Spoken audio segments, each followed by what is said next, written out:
Hey everyone, welcome to 100 Learning Together. நான் உங்களுடைய யாழ்னியன் sir. So NEET exam நெருங்க நமக்கு கொஸ்டின் பேப்பர் எப்படி இருக்கும், அதில் கேட்க போகிற கொஸ்டின்ஸ்லாம் எப்படி இருக்கும், ப்ராப்ளம்ஸ் எப்படி இருக்கும் அப்படின்னு ஒரு பயம் இருந்தால், அதே மாதிரி இந்த OMR ஷீட்டை எப்படி ஃபாஸ்ட்டாக ஷேட் பண்ணுறது, எப்படி கரெக்டாக ஷேட் பண்ணுறது, இதில் என்ன பண்ணணும் என்ன பண்ணக்கூடாதுன்னு நிறைய கொஸ்டின்ஸால் இன்னொரு பக்கம் ஒரு சின்ன பயமும் இருந்துகிட்டே இருக்கும். ஸோ இந்த பயம் இனிமேல் தேவையில்லை. அடுத்து ஓகே ஒரு 5 மினிட்ஸில் இந்த வீடியோட எண்டில் உங்களுக்கு எல்லா கன்ஃபியூஷனுமே போயிடும். So let us start. Okay, first thing, உங்கள் கையில் வந்து OMR ஷீட் தராங்க அப்படின்னா நீங்கள் என்ன செய்யணும்? உங்களுடைய ஹால் டிக்கெட்டில் இருக்க உங்கள் ரோல் நம்பர் அதை இங்கே கரெக்டாக என்டர் பண்ணணும். சரியா? ஒரு எக்ஸாம்பிளுக்கு okay, if your roll number is say it is 987654321 அப்படின்னு வச்சுப்போம். அப்போ அந்த நம்பரை நீங்கள் இந்த ரோல் நம்பர் காலமில் இந்த பாக்ஸில் என்டர் பண்ணிடணும். சரியா? அடுத்து நீங்கள் என்ன செய்யணும் அப்படின்னா, safe the first number is 9 right. அப்போ அதே பாக்ஸ்க்குள்ளே இங்கே 9 அப்படின்னு ஒரு சர்க்கிள் இருக்க பாருங்கள்.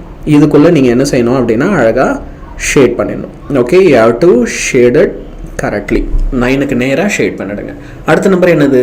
8. அப்போது 8னா தென் 8க்கு நேராக அதே மாதிரி ஷேட் பண்ணிடணும். அண்ட் ஸோ ஒன், ஒவ்வொரு நம்பருக்கு நேராகவும் you have to shade it perfectly. Okay, so அதே மாதிரி தான் அடுத்து உங்களுடைய டெஸ்ட் புக்லெட் நம்பர். சார், இந்த டெஸ்ட் புக்லெட் நம்பர்னால் என்னது? இது உங்கள் கொஸ்டின் பேப்பருடைய நம்பர். ஓகே, நீட் எக்ஸாமை பொறுத்த வரைக்கும் உங்கள் எல்லாருக்கும் ஓகே, இப்போ உங்கள் எக்ஸாம் ஹாலில் இருக்கிற எல்லாருக்கும் ஒரே மாதிரியான கொஸ்டின் பேப்பர் வராது. ஒவ்வொருத்தருக்கும் டிஃப்ரெண்ட்டாக இருக்கும். சார், என்ன சார் சொல்கிறீங்க? கொஸ்டின்ஸ்லாம் வேறையாக இருக்குமா? எனக்கு வந்து ஒரு செட் ஆஃப் கொஸ்டின், என் ஃப்ரெண்டுக்கு வேறு கொஸ்டினாக இருக்குமா அப்படின்னா இல்லை, எல்லாருக்கும் சேம் கொஸ்டின் தான். ஆனால் அந்த கொஸ்டினுடைய ஆர்டர் ஷஃபிள் ஆகிருக்கும். சரியா? சரி, உங்களுக்கு ஃபஸ்ட்டு கொஸ்டினாக இருக்கிறது உங்கள் ஃப்ரெண்டுக்கு 10th கொஸ்டினாக இருக்கலாம்.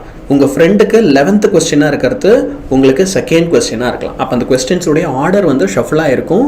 ஸோ இந்த டெஸ்ட் புக்லெட் நம்பரை கண்டிப்பாக கொஸ்டின் பேப்பரில் என்ன இருக்குன்னு கவனித்து எக்ஸாக்டாக அதே மாதிரி என்டர் பண்ணணும். தப்பாக பண்ணிட்டீங்க அப்படின்னா உங்கள் OMR கரெக்ஷன்லேயே பெரிய பிரச்சனை வந்துடும். சரியா? So make sure you enter it. And அடுத்து உங்கள் டெஸ்ட் புக்லெட்டில் இருக்க கோடு. ஓகே, ஸோ அந்த கோடு என்னன்றதை நீங்கள் பார்த்து அழகாக இங்கே என்டர் பண்ணிடணும். ஸோ இந்த ப்ராசஸ் எல்லாத்தையும் முடித்து ஷேட் பண்ணிடுறீங்க அப்படின்னா அடுத்து okay, declaration by the candidate அப்படின்னு ஒரு பாக்ஸ் இருக்கும். You can see here that there is a box that says declaration by the candidate. இங்கே வந்து நீங்கள் என்ன செய்ய வேண்டியிருக்கும் அப்படின்னா உங்களுடைய சிக்னேச்சர் வித் டேட். இது வந்து யார் உங்ககிட்டருந்து வாங்குவா அப்படின்னா எக்ஸாமினர். அவங்க இன்ஸ்ட்ரக்ஷன்ஸ் தருவாங்க. நீங்கள் என்ன செய்யணும்? சரி, இதான் உங்கள் சிக்னேச்சர் அப்படின்னா உங்கள் சிக்னேச்சரை போட்டுட்டு என்ன டேட். ஓகே, இப்போ வந்து 7th அன்னைக்கு தான் வந்து எக்ஸாம் இல்லையா? ஸோ 7/5/23 இல்லை 2023 அப்படின்னு நம்ம இங்கே என்டர் பண்ணணும். ஸோ இது அழகாக கரெக்டாக என்டர் பண்ணிவிடுங்க. அதுக்கு கீழே வந்து பார்த்தீங்க அப்படின்னா கேண்டிடேட்ஸ் நேம் அப்படின்னு ஒரு பாக்ஸ் இருக்கும்.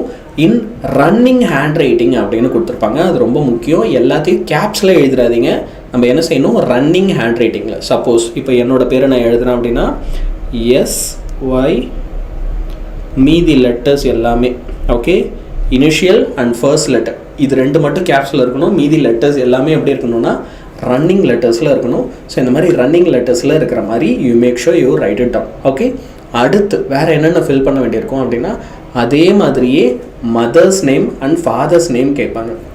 ஸோ இந்த மதர்ஸ் நேமும் ஃபாதர்ஸ் நேம் இது 2மும் அகைன் நம்ம என்ன செய்யணும் அப்படின்னா இதே மாதிரி ரன்னிங் லெட்டர்ஸில் தான் உங்கள் பேர் எப்படி எழுதுனீங்களோ அதே மாதிரி வந்து நம்ம என்ன செய்யணும் அப்படின்னா ரன்னிங் லெட்டர்ஸில்.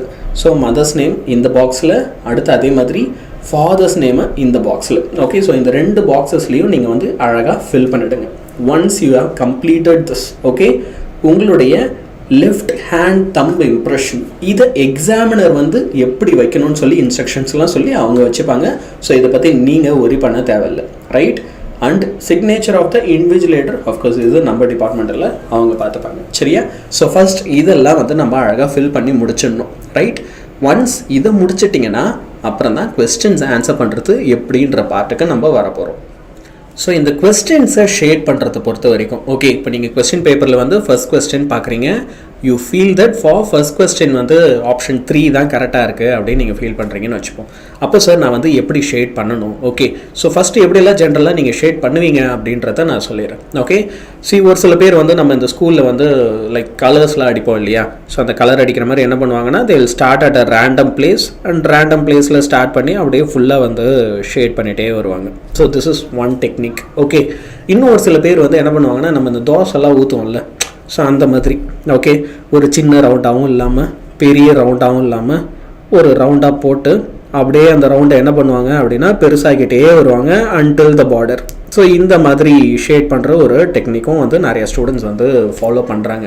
ஆனால் மோஸ்ட் எஃபிஷியன்ட் எதில் வந்து என்னால் ரொம்ப வேகமாகவும் ஷேட் பண்ண முடியணும், அதே நேரத்தில் அது கரெக்டாகவும் இருக்கணும், அதில் எதுவும் எனக்கு மிஸ்டேக்ஸும் வந்துடக்கூடாது. ஸோ மோஸ்ட் எஃபிஷியன்ட் வந்து எது அப்படின்னு கேட்டிங்கன்னா, வெல் அது நான் ஈஸியாக சொல்கிறேன் உங்களுக்கு. சரியா? ஃபார் எக்ஸாம்பிள் இப்போ கொஸ்டின் நம்பர் 3க்கு வந்து வில் கன்சிடர் 2 தான் வந்து கரெக்டான ஆன்சர் அப்படின்னு வச்சுக்கோங்களேன். ஃபஸ்ட்டு நீங்கள் என்ன செய்யணும்னா, இந்த 2வை சுற்றி ஓகே அதோட அவுட்டர் சர்க்கிள் ஒன்று போட்டுடணும். இந்த 2வில் நீங்கள் என்ன செய்யணும், ஃபஸ்ட் அதை சுற்றி அதோட எட்ஜஸில் ஒரு சர்க்கிள் போட்டுடணும். ஒன்ஸ் இந்த சர்க்கிள் போட்டதுக்கப்புறம் நீங்கள் என்ன பண்ணலான்னா வேகமாக உள்ளே ஷேட் பண்ணி முடிச்சிடலாம். ஓகே, இந்த சர்க்கிளை மட்டும் நீங்கள் கேர்ஃபுல்லாக போட்டுட்டு okay, and you shouldn't be too slow also. You just make sure you just complete the circle and அதுக்கு உள்ளே வந்து என்ன பண்ணணும் அப்படின்னா வேகமாக கலர் பண்ணிடணும். ஸோ இப்படி பண்ணும்போது you make sure that நீங்கள் இந்த சர்க்குலர் ரீஜனை விட்டு you won't go outside. உள்ளே தான் நம்ம ஷேட் பண்ண போகிறோம் இந்த சர்க்குலர் ரீஜனுக்குள்ளே. So we make sure we don't go outside. அதே நேரத்தில் நம்மளால் ஃபாஸ்ட்டாகவும் ஷேட் பண்ண முடியும்.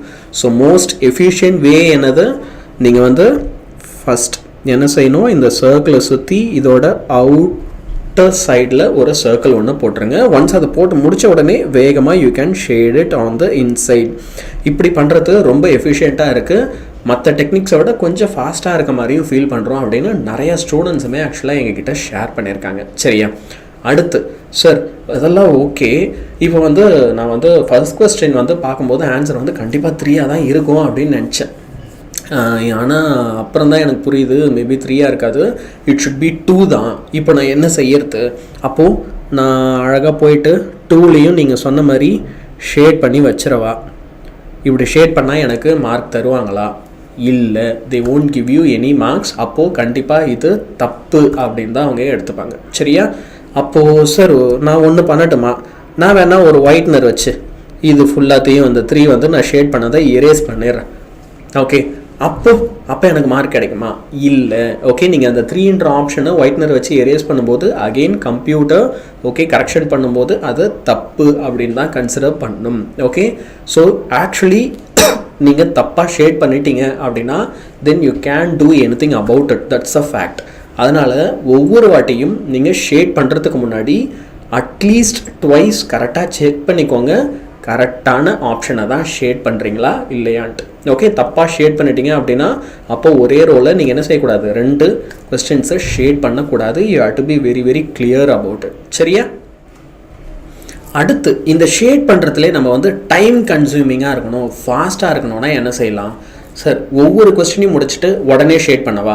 1 முடிச்சுட்டு உடனே அப்படியே அதுக்கு என்ன ஆன்சரோ அதை ஷேட் பண்ணிவிட்டு 2 அதுக்கு என்னவோ ஷேட் பண்ணிவிட்டு 3 அதுக்கு என்னவோ ஷேட் பண்ணிவிட்டு இப்படி நான் போனால் வந்து அது எனக்கு வந்து டைம் ரொம்ப கன்சியூம் ஆகுமா அப்படின்னா S.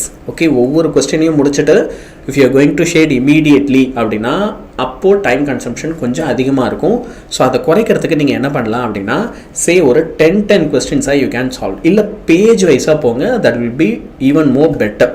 Okay, so that you will be confident that இந்த 2 pages ஐ ஹேவ் கம்ப்ளீட்டட், அடுத்த பேஜஸ்க்கு நம்ம போகலாம் அப்படின்னு. சரி, நீங்கள் வந்து இப்போ ஒரு பேஜ் எடுத்துக்கிறீங்க, அப்போ அந்த பேஜில் வந்து யூ ஹேவ் until 8.